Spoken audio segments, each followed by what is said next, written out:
Hello'. হয়, মই reporter দীপ্ৰতিম বৰাই ক'লোঁ। কওকচোন।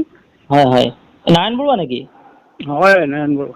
হয় হয়, এই ঘাগৰ নগৰৰ এগৰাকী ব্যক্তি আনন্দ বৰুৱা।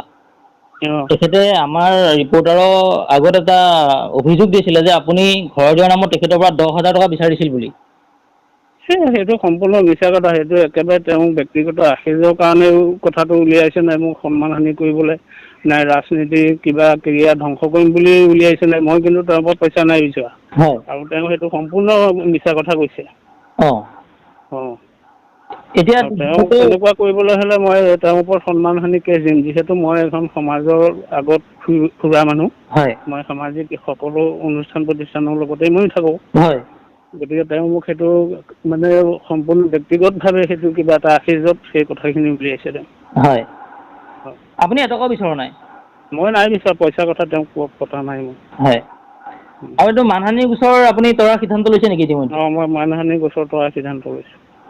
হয় হয়, ঠিক আছে বাৰু ধন্যবাদ। মই যিহেতু আপোনাক লগ পোৱাটো অকণমান জটিল, সেইকাৰণে মই ফোনতে জানিলোঁ কথাটো। হয় হয়, ঠিক আছে। নাই মই এনেও ঘূৰিয়ে ফুৰোঁ, প্ৰায় মই ঘৰত নাথাকোঁ। হয় হয় মই হয় পাৰ্টি কামত ইফালে সিফালে ঘূৰি ফুৰোঁ। হয়, হয় আপোনাক ধন্যবাদ জনাইছোঁ বাৰু। হয় হয়, ঠিক আছে। হেল্ল'। হয়, মই সাংবাদিক দীপ্ৰতিম বৰাই ক'লোঁ। হয় হয়, কওকচোন। আপুনি 3 নম্বৰ ৱাৰ্ডৰ ৱাৰ্ড মেম্বাৰ নহয় জানো? হয়। উখমাটি পঞ্চায়তৰ? হয়, উকমাটি পঞ্চায়তৰ ৱাৰ্ড মেম্বাৰ। হয় হয়, এই আপোনাৰ ওপৰত আনন্দ বৰুৱা নামৰ ঘাগৰ নগৰৰ এজন ব্যক্তিয়ে ঘৰ দিয়াৰ নামত 500 টকা ঘোচ লৈছে বুলি এটা অভিযোগ দিছিলে। হয়। আপুনি কি ক'ব বিচাৰিব এই সম্পৰ্কত? এইটো সম্পৰ্কত সম্পূৰ্ণ মোক মিছা কথাই কৈছে বাৰু। অঁ। তাৰ পৰা মই আজিলৈকে 1 টকা লোৱা নাই। অঁ। মোক কিহৰ কাৰণে মিছা বদনাম দিলে মই এইটোকো ভাবিব পৰা নাই। উম। তাৰপিছত এটা কথাই মই জানো, আমাৰ যিটো যাৰ যাৰ ঘৰ থাকিলে উম। সেইবিলাক জিঅ'টেক কৰিম দিয়া বুলি আমাৰ নিজৰ মন্ত্ৰীয়ে ডাইৰেক্ট ঘোষণা কৰিছে। অঁ। সেইকাৰণে আমাক ক'লে যে ৱাৰ্ড মেম্বাৰ বিলাকে যাৰ যাৰ নাম বিলাক আছে বা গড় নোপোৱা আছে, উম সেইবিলাক লিষ্ট কৰি থওক বুলি কোৱা কাৰণে মই লিষ্টটো কৰিছিলোঁ। তাৰপিছত কিছুমান কামত মানে আমি কি হয়, নিজে লিখিবলৈ হ'লে মানে স্পেলিং বিলাক ভুল হয়, সেইকাৰণে তাৰ পৰা মই আধাৰ কাৰ্ড জেৰক্সটো লৈছোঁ। হয় অকল তাৰ পৰাই নহয়, কিছুমান কিমান গড় থাকিলে সেইবিলাকৰ পৰা লৈছোঁ। হয় তাৰপিছত সেইটোকে মই তাৰ জাষ্ট আধাৰ কাৰ্ডটো মই ফটো মাৰি লৈ আনিছোঁ, মই নিজে জেৰক্স কৰি ওলাই আনিছোঁ। অঁ। তাৰপিছত সেইটো মই তেনেকাই কৰিছোঁ, মই তাৰ পৰা কিন্তু 1 টকাও লোৱা নাই। যদি মোক তেনেকে মিছা বদনাম দিছে, মই কিন্তু তাৰ ওপৰত মই কেছ দিম মানে। অঁ, আপোনাকতো বদনাম কৰি দিছে এতিয়া মিছাকে। হয়। হয়, আপুনি কিবা ব্যৱস্থা ল'ব নেকি এতিয়া?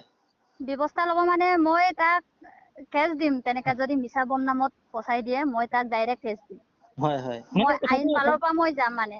মই মিছা বদনাম লোৱাকৈ মই আইন পালৰ পৰা যাম, তাক মই কেছ দিম তাৰ ওপৰত। এই কথাটো মানে সম্পূৰ্ণ মিছা আৰু নহয় জানো? সম্পূৰ্ণ মিছা। হয়, আপুনি মিছা বুলি ক'ব খুজিছে এইটো? হয়, মই মিছা বুলি ক'ব খুজিছোঁ মানে সেইটো সম্পূৰ্ণ মিছাই। মই তাৰ পৰা 1 টকা লোৱা নাই। আপোনাক মই কিয় বদনাম তাক নিজৰ গাঁৱৰ মানুহ বুলি, তাক দুখীয়া মানুহ বুলি মই এইবাৰ যেনে তেনে গড়টো অন্তৰ্ভুক্ত কৰক বুলি ভাবিয়ে মই লিষ্টটো কৰি দিছিলোঁ। যেতিয়া আমাৰ কিবা চৰকাৰৰ পৰা যেতিয়া জিঅ'টেক কৰিব, তেতিয়া মই জিঅ'টেক কৰি দিম বুলিয়ে মই লিষ্টটোক লৈ আনিছিলোঁ। আপোনাক কিয় বদনাম কৰিছে বাৰু তেওঁ? এইটো এতিয়া মই কি ক'ম, সি কিহৰ কাৰণে মোক বদনাম কৰিছে তাৰ ওপৰতো মোৰ একো অতুতাও নাই। তেনেকা আগৰ পৰা আমাৰ গাঁৱৰ মানুহ তাৰ লগত একো অততা নাছিলে। উম। কিহৰ কাৰণে মোক তেনেকে বদনাম দিলে মই সেইটোৱে ভাবিব পৰা নাই। সেইকাৰণে মই এটাই উপায় বুলি ভাবিছোঁ, সি যদি তেনেকে বদনাম দিয়ে, মিছা বদনামত টকা কয়, তাক মই ডাইৰেক্ট কেছ দিম বুলিয়ে ভাবোঁ। অঁ, ঠিক আছে বাৰু। এইটো মানে এই নিউজটোৰ প্ৰতিক্ৰিয়া হৈছে যে হয়। সেইবাবে আপোনালৈ ফোন কৰি মই সবিশেষটো জানিলোঁ দেই। অঁ, ঠিক আছে ঠিক আছে। ধন্যবাদ, ঠিক আছে। অঁ, ধন্যবাদ।